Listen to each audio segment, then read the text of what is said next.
For decades, the global technology sector treated India primarily as a consumer market and a vast talent pool for platforms built elsewhere. That dynamic is over.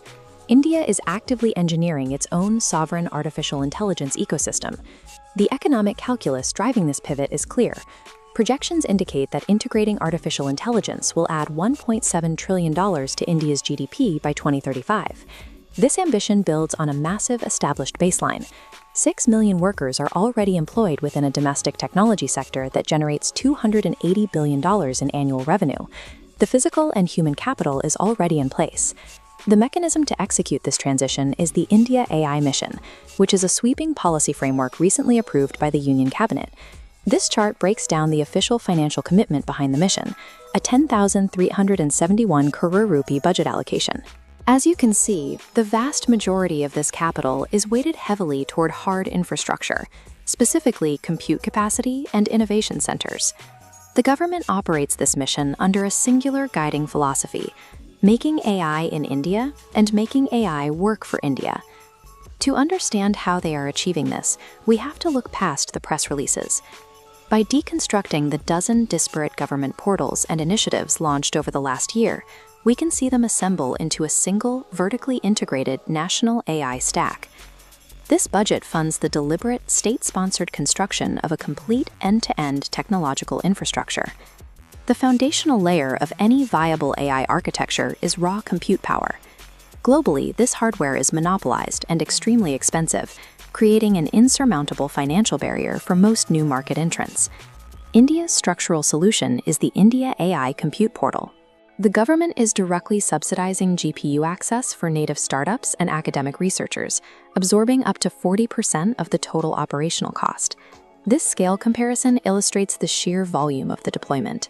38,000 GPUs are operating at a subsidized rate of just 65 rupees per hour. This capacity equals roughly 2/3 of the estimated infrastructure running ChatGPT. To prevent a domestic monopoly, the government impaneled 10 diverse cloud service providers. They compete to supply this infrastructure, driving down costs while maintaining high availability. The physical backbone supporting this research scale is AIRAWAT, the national AI supercomputing system, housed by the Center for Development of Advanced Computing. Unlike general-purpose supercomputers, AIRAWAT is architected specifically for AI workloads and deep learning.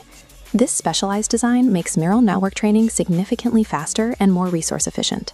Access to this hardware is routed through the National Knowledge Network, ensuring all premier research institutions nationwide can plug directly into the mainframe. By subsidizing compute power at this massive scale, the government successfully transforms high-performance processing into a national public utility. Moving up the stack, we reach the raw material layer: data.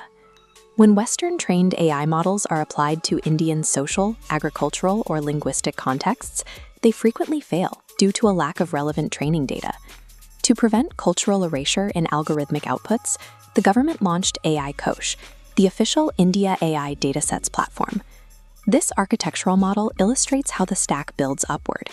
The data layer locks directly onto the compute base, bringing a repository of over 3,000 India-specific datasets, spanning 20 critical sectors. Within this layer, the platform hosts an AI sandbox environment. Startups can test their models on sensitive national data securely, without requiring their own proprietary, isolated infrastructure. The immediate output of this data reservoir is highly practical. The platform currently hosts 243 pre-trained models, ready for enterprise download and deployment. This ecosystem is already producing sophisticated indigenous foundation models, including private ventures like Sarvam AI and the entirely government-funded Bharagen. Bharagen is a critical milestone, the world's first government-funded multimodal large language model built to support all major Indian languages natively. A sovereign data reservoir is the only mathematical defense against algorithmic bias. It ensures the AI built in India actually understands India. With 22 scheduled languages and hundreds of dialects, India's extraordinary linguistic diversity has historically been the country's greatest barrier to digital inclusion. Digital India Bhashini functions as a unified language interface, providing a core API layer for the country's diverse digital services. The interface allows any digital service in the country to execute real-time speech-to-speech machine translation without building the underlying technology themselves. The sheer volume of intellectual property housed here is massive, featuring over 350 active, highly trained AI language models. For the enterprise sector, Bhashini functions as a plug-and-play API. App developers and startups integrate these powerful natural language processing capabilities directly into their products instantly. This technological achievement aligns directly with global policy, specifically the UN Sustainable Development Goal 10, aimed at reducing inequality. In practice, this means citizens can open the Umong e-governance platform and request complex government services using natural voice commands in their regional dialects. Bhashini is the last-mile delivery mechanism for the AI stack. It democratizes advanced technology for hundreds of millions of citizens who do not speak English. The final, invisible layer of the stack is governance. Safely regulating autonomous capability across a population of 1.4 billion requires a specific structural approach. The institutional architects driving this policy are the National E-Governance Division and the Office of the Principal Scientific Advisor. This graphic compares two distinct regulatory philosophies. On the left, the European Union's AI Act applies monolithic technology-level restrictions. On the right, India opts for a multi-lane sectoral governance grid. India's techno-legal framework focuses on governing exactly how AI is applied in specific sectors, like healthcare or finance, rather than restricting the foundational mathematics and source code itself. This is outlined in the 7 sutras of the IndiaAI Governance Guidelines, which explicitly balance innovation over restraint, alongside requirements for safety and resilience. This sectoral focus physically manifests in government-funded centers of excellence, built to solve industry-specific problems.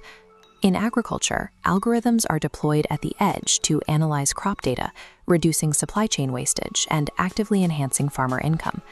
In healthcare, the focus is entirely on accessibility, deploying AI models to lower the cost of complex clinical diagnostics in rural clinics. To manage this transition, the government uses the IGOT Karma Yogi platform to systematically upskill civil servants, ensuring the bureaucracy actually understands the AI policy it enforces. India's governance model steers AI into the real economy as a digital public good, prioritizing national development and safety in tandem. The national AI stack was explicitly designed for a scale far beyond India's borders. The ultimate domestic testing ground is the Digital Shram Setu mission, which utilizes this architecture to integrate 490 million informal workers into the formal AI economy by 2035. If a technology stack can successfully operate across 490 million socioeconomically diverse users, interacting in 22 different languages, it is universally adaptable. This leads directly to India's geopolitical goal, to serve as the AI garage for 40% of the world. The target markets for this exportable framework are emerging economies across Southeast Asia, Africa, and Latin America. This strategy is gaining formal global traction. The OECD's Science, Technology, and Innovation Policy Compass has officially documented the IndiaAI Mission, benchmarking it for international policy cooperation. India is actively pushing this global integration through initiatives like the government-backed Startup Acceleration Program, partnered directly with Station F in Paris. India is packaging its AI stack as a form of digital public infrastructure. They are offering the Global South a sovereign, fully tested alternative to Western or Chinese tech monopolies. For technology investors and enterprise leaders watching this space, the strategic reality has shifted. This visualization summarizes the completed architecture. The government has unified subsidized hardware, sovereign data, open language APIs, and pro-innovation sectoral governance into a single operational ecosystem. Engaging with platforms like AI Kosh, Bhashini, and the Compute Portal is now a prerequisite for any foreign tech entity operating in this market. The initial 10,371 crore rupee investment is merely the catalyst required to unlock a $1.7 trillion economic threshold. India has engineered and now owns the infrastructure this revolution will run on. They are no longer waiting for the technology to arrive from abroad. For decades,